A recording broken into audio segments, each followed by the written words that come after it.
Salam, salam dalam damai kasih Yesus Kristus. Bapak, Ibu, Saudara-saudari, dan bro-bro sekalian. Tema renungan saat ini adalah jangan jemu, datang kepada Yesus.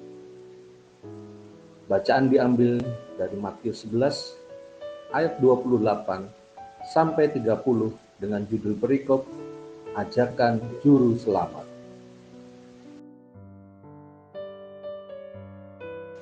Marilah datang kepadaku, semua yang letih lesu dan beban berat. Aku akan memberi kelegaan kepadamu. Pikulah kuk yang kupasang dan belajarlah kepadaku, karena aku lemah lembut dan rendah hati, dan jiwaku akan mendapat ketenangan. Sebab kuk yang kupasang itu enak, dan bebanku pun ringan. Adalah luar biasa jika hidup selalu berhubungan dengan Yesus. Ada ungkapan yang lazim dikenal, yakni tak ada beban yang terlampau berat apabila itu diberikan dengan cinta dan dipikul dengan cinta.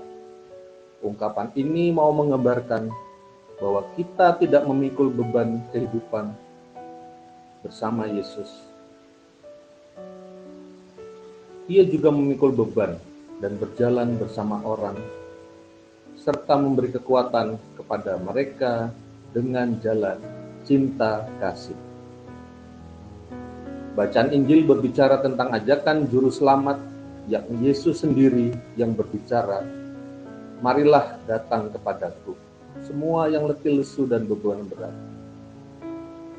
Demikian Yesus mengundang setiap orang untuk memikul kuk bersamanya, juga untuk mempersatukan kehidupan setiap manusia dengan kehidupannya, kehendak dan hati manusia dengan kehendak dan hati Yesus sendiri. Memikul kuk bersamanya berarti juga berada dalam ketaatan, kepercayaan, dan pada sebuah relasi cinta yang utuh dengan hidup Ia sendiri, dan bersabda, jiwaku akan mendapatkan ketenangan. Secara harfiah, kuk merupakan kerangka kayu yang menghubungkan dua ekor binatang, biasanya lembu jantan. Kuk adalah beban dan pawang kayu yang dijepit yang memisahkan kedua binatang penarik, sehingga secara bersamaan dapat menarik beban yang berat. Kuk dibuat dari parang kayu tunggal dengan jerat tali yang diikat di leher atau tengkuk. Secara metaforis, kuk merupakan keadaan ditawan atau diperlakukan secara keras, baik tanpa atau memakai kuk yang sesungguhnya. Keadaan sebagai seorang murid atau pelajar dengan gurunya, keadaan kita yang berpasangan dengan pasangan kita, atau dengan teman sekerja, juga dengan teman sepelayanan. Kuk merupakan lambang ketaatan dan kerja keras. Kuk menjadi simbol dari hukum yang mengikat. Ketenangan jiwa merupakan hasil yang paling mendalam yang Tuhan Yesus Kristus berikan, sebab Ia sendiri membebaskan setiap orang dari beban berat, kesalahan, dan tekanan dosa. Ketenangan juga bukan hanya berarti sama sekali tidak memiliki beban kehidupan, melainkan menaruh dan menyerahkan beban itu tidak hanya kepada diri sendiri, tetapi bersama sahabat dan Tuhan Yesus sendiri. Sebab Tuhan juga menghendaki semua orang memperoleh kehidupan abadi di kerajaan-Nya. Kesimpulan dari bacaan di atas ayat per ayat adalah satu kesatuan dengan Yesus sendiri. Bila beban berat itu datang, bila kuk yang dipasang untuk jalan bersamanya, yang menandakan kesatuan kita sebagai murid, sebagai teman bersama Yesus. sebagai pasangan, rekan sekerja, atau sepelayanan. Bagaimana saat ini kita datang kepada Yesus? Yakni dengan cara mengambil waktu teduh dan berdoa. Itu kuncinya. Ada orang yang tidak percaya pada manfaat doa. Pikirnya berdoa itu membuang-buang waktu. Untuk apa berdoa? Untuk apa ke gereja? Memangnya kalau kita ke gereja berdoa bisa dapat uang? Memangnya kalau kita berdoa uang datang sendiri? Pengalaman doa tidak dikabulkan bisa membuat orang tidak bersemangat menjalani hidup, bahkan orang itu tidak mau berdoa lagi. Tetapi ada contoh seorang bapak rajin sekali ke gereja.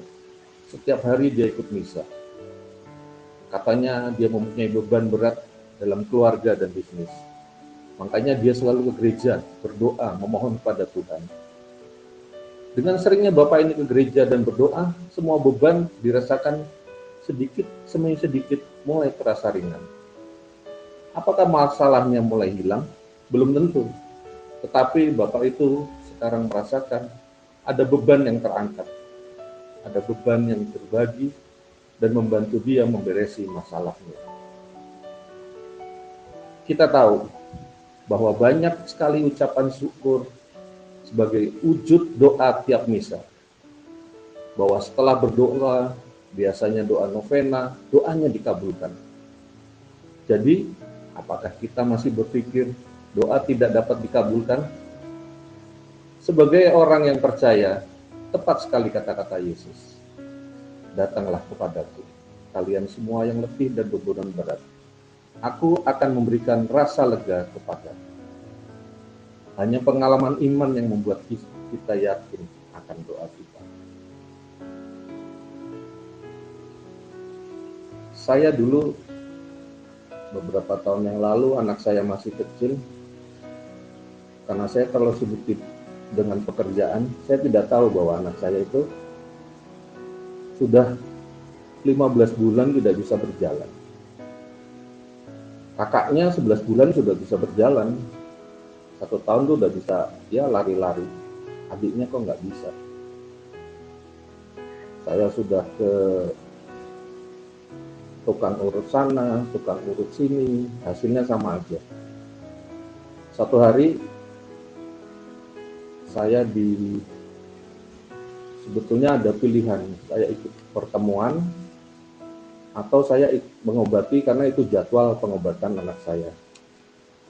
Akhirnya saya ambil keputusan karena jarak rumah saya dengan tempat pengobatan terlalu jauh, saya ambil keputusan. Sudahlah, saya ikut pertemuan dulu. Setelah itu saya izin, saya langsung. Tetapi apa yang terjadi di sana ada seorang ibu memberi. Waktu saya izin dia bilang, Pak, kenapa Pak? Anaknya gini, saya cerita, terus dia bilang, coba Pak, datang ke sini Pak, ke alamat ini. Puji Tuhan, setelah saya datangi tempat itu, hanya 1 kali datang, anak saya diurut, dan cuma hanya diberi waktu 1 hari, dia bilang, jangan diturunkan ke tanah Pak, besok. 3 hari kemudian, anak saya bisa berjalan. Itu luar biasa. Bahwa doa saya yang berbulan-bulan dan mungkin keputusan saya bila saya tidak mengikuti pertemuan itu juga mungkin tidak membuat anak saya bisa berjalan. Bahkan mungkin sekarang pun belum tentu bisa berjalan atau malah pincang-pincang jalan. Itu pengalaman dan sharing saya bahwa kita jangan lelah untuk berdoa dan berusaha. Marilah kita berdoa. Ya Tuhan, angkatlah beban hidupku dan berikanlah aku kelegaan dalam kesesakan. Dengarkanlah permohonanku dan kabulkanlah doaku. Terima kasih Tuhan. Amin.